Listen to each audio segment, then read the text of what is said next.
12 ज्योतिर्लिंग के प्रसंग को श्रवण करने के लिए यहां पर बैठे हैं।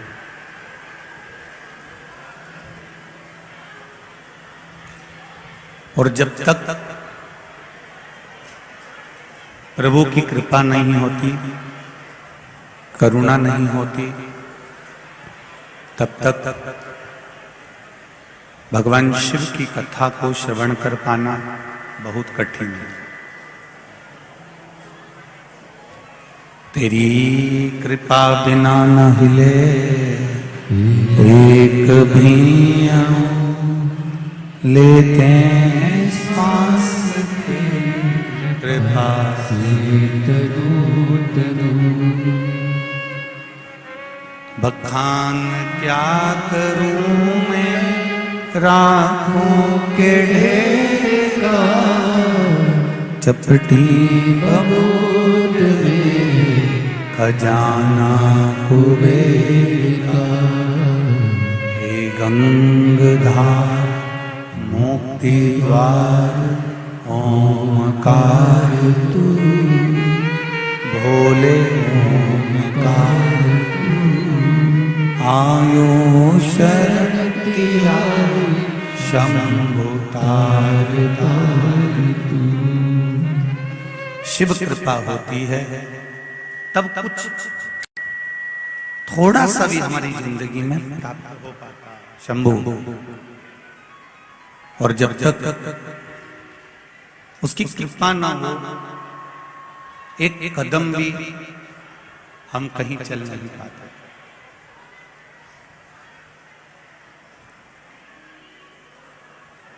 कहीं परमात्मा की कृपा,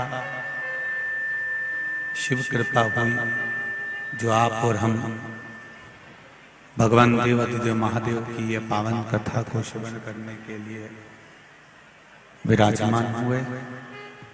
कथा मंडप में विराजमान सभी विद्वान ब्राह्मण जन, संत महात्मा और आस्था चैनल के माध्यम से, फेसबुक यूट्यूब के माध्यम से भगवान की पावन कथा को अपने घर बैठकर इंदौर की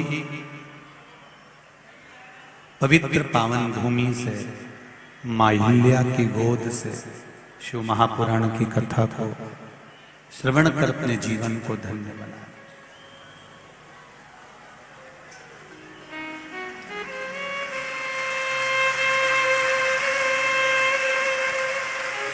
बड़ी मुश्किल से कहीं परमात्मा की कृपा से ये योग लगा है,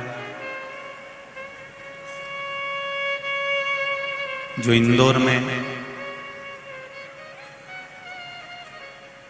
एक नंबर में कथा श्रवण करने का सुख प्राप्त हो रहा है।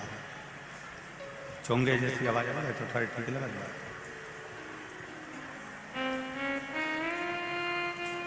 प्रभु कृपा से, प्रभु की उदारता से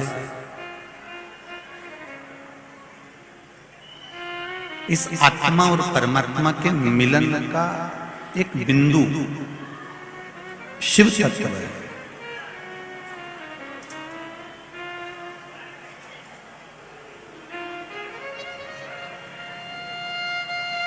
मान लो मानव का शरीर मिल भी गया, मानव की देह प्राप्त हो भी गई,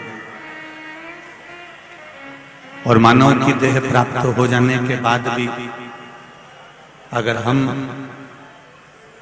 परमात्मा की अविरल भक्ति को प्राप्त नहीं कर सके, तो फिर हमारा ये संसार सागर में आना तो व्यर्थ रहा। जैसे किसी तीर्थ में गए और किसी तीर्थ में जाने के बाद में, किसी तीर्थ में पहुंचने के बाद में आप बद्रीनाथ चले गए, जगन्नाथ चले गए, द्वारका जी चले गए, रामेश्वरम चले गए, या उज्जैन महाकाल की पावन धरा पर चले गए, पर वहां पहुंचने के बाद यदि आप अपने रिश्तेदारों से तो मिलकर आ गए, कुटुंब वालों से मिलकर आ गए, अपने परिचितों से मिलकर आ गए, पर देवाधिदेव महादेव के दर्शन नहीं करे, या बद्री विशाल भगवान के दर्शन नहीं करे, या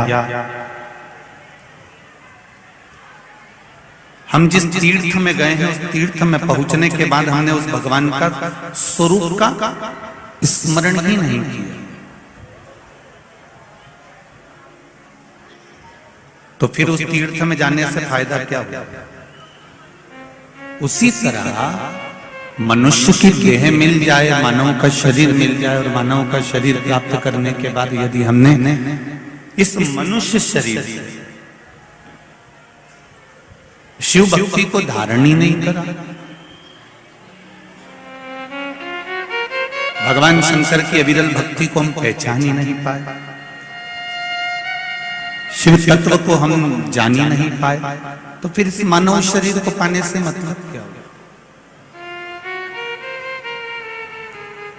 83,99,999 जन्म निकाले जाते हैं, तब जाकर ये 84 लाख नंबर का जन्म मनुष्य का प्राप्त होता है।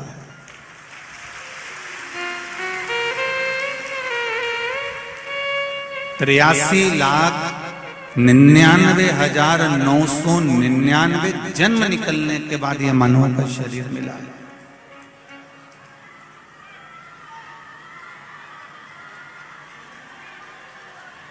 और 83,99,999 जन्म निकल जाने के बाद जब यह मानव का शरीर मिला, तो इस मानव के शरीर को प्राप्त करने के लिए जो 84 लाखवां जन्म मिला है, कोई यह जन्म साधारण नहीं, बड़ी मुश्किल से मिला हुआ है। मैंने तेरे ही भरोसे, ओ बाबा तेरे ही भरोसे, हवा बिच उड़ती जावांगी, बाबा डोर हटो छड़ी नाम कटी जावांगी, भोले मैं तेरी पतंग, शंभू मैं तेरी पतंग। बाबा से ये निवेदन, अपनी चित्त वृत्ति को धारण करने के लिए, भगवत भजन को धारण करने के लिए, भगवत स्मरण को धारण करने के लिए, शिव भक्ति को धारण करने के लिए यह मानव की देह मिली।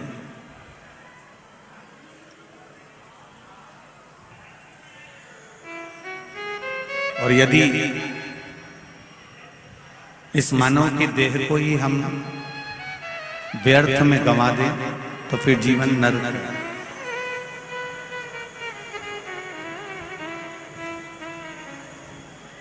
पूरी जिंदगी निकल जाती है मनुष्य की यह जानने के लिए कि हमारा जन्म क्यों हुआ है।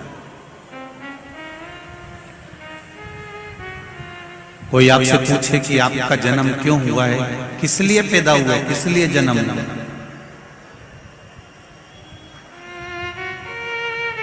आपके और हमारे जन्म का कारण क्या है? क्यों मृत्यु लोक में आ गए, क्यों जमीन पर जन्म हो गया, क्यों पृथ्वी पर आ गए?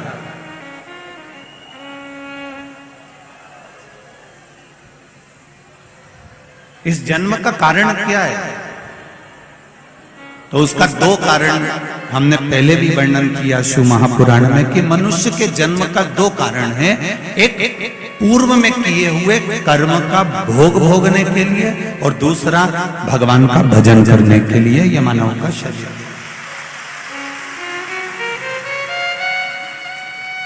एक पूर्व के कर्म का भोग भोगिए।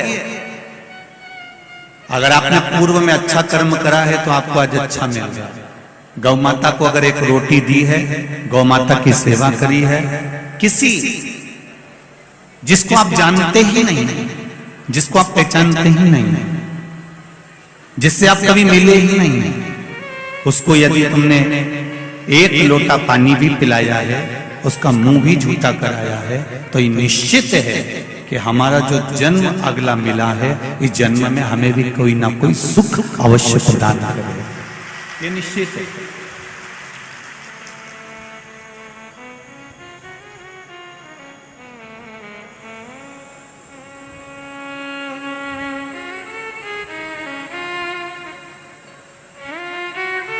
ये जो सास और बहू के जो रिश्ते होते हैं, देवरानी और जेठानी के जो रिश्ते होते हैं, कुटुंब और परिवार के जो संबंध होते हैं, रिश्ते होते हैं, शिव महापुराण की कथा कहती है ये जो रिश्ते बनते हैं ये हमारे पूर्व के कर्म के अनुसार बनते हैं।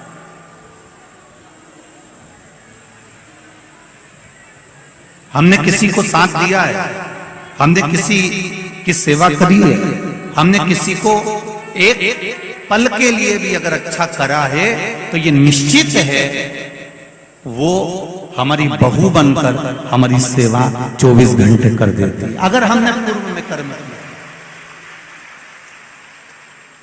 अगर हमने अच्छे कर्म किए और अग्रण्य हुए हैं तो उसका फल हमको जरूर मिलेगा। और यदि हमने पूर्व में जो कर्म करा है, पूर्व में अगर किसी का बुरा करा है तो निश्चित है कि आज हमें भी बुरा ही मिलेगा। इसको आवाज आ रही है, इसको बंद करवा दो। पूर्व के कर्म का हमें भोगने को मिलता है। इसलिए आपको बारंबार पहले भी कहा, मत बुरे कर्म कर बंदे वरना पछताएगा, भगवान की आंखों से तू बच नहीं पाएगा, तू बच नहीं पाएगा। अरे ओ अज्ञानी मत करना, तेरे कर्म का फल भी तू ही पाएगा, जैसा किया तूने तेरे आगे आएगा। मत बुरे कर्म कर बंदे, मत बुरे कर्म कर बंदे वरना पछताएगा, भगवान की आंखों से तू बच नहीं पाएगा, तू बच नहीं पाएगा। अरे ओ अज्ञानी मत करना, अरे ओ अज्ञानी मत करना। अपने मन को, अपने चित्त को, अपने स्वभाव को, अपने हृदय को, अपने को स्वयं ही संजोना पड़ेगा। कोई दूसरा सुधारने वाला नहीं मिलेगा, ना दूसरा कोई सुधार पाएगा। एक पीने वाला जो व्यक्ति होता है ना, जो नशे में धुत होता है, उसको कोई कितना भी समझा दे मत पियो, बेकार है, क्यों पीते हो, बर्बाद हो जाओगे। पीने वाले व्यक्ति गटर में पड़े होते हैं, नाली में पड़े होते हैं, बेकार है। अब कितना भी समझा लो उसके समझ में नहीं आएगा। समझ में कब आएगी? जब वो अपने हृदय से, अपने दिल से ये विचार कर ले कि जो मैं पी रहा हूं ये मेरे जीवन को और मेरे घर को और मेरे परिवार को बर्बाद कर रहा है, तो वो छोड़ दे, फिर छोड़ दे। पर यदि तुम खूब प्रेशर दे लो कि नहीं पीना है, तुझे बंद कर दूंगा और तुझे मुक्ति केंद्र में ले जाकर नशा मुक्ति केंद्र में रख दूंगा, तुझे यहाँ रख दूंगा, तुझे वहां रख दूंगा, पर जब तक वो भीतर से दृढ़ नहीं होगा, जब तक वो भीतर से दृढ़ता धारण नहीं करेगा, तब तक वो नहीं छोड़ सकता। काम, लोभ, आसक्ति, वासना, तृष्णा, ये सब तुम्हें भीतर से तोड़ना।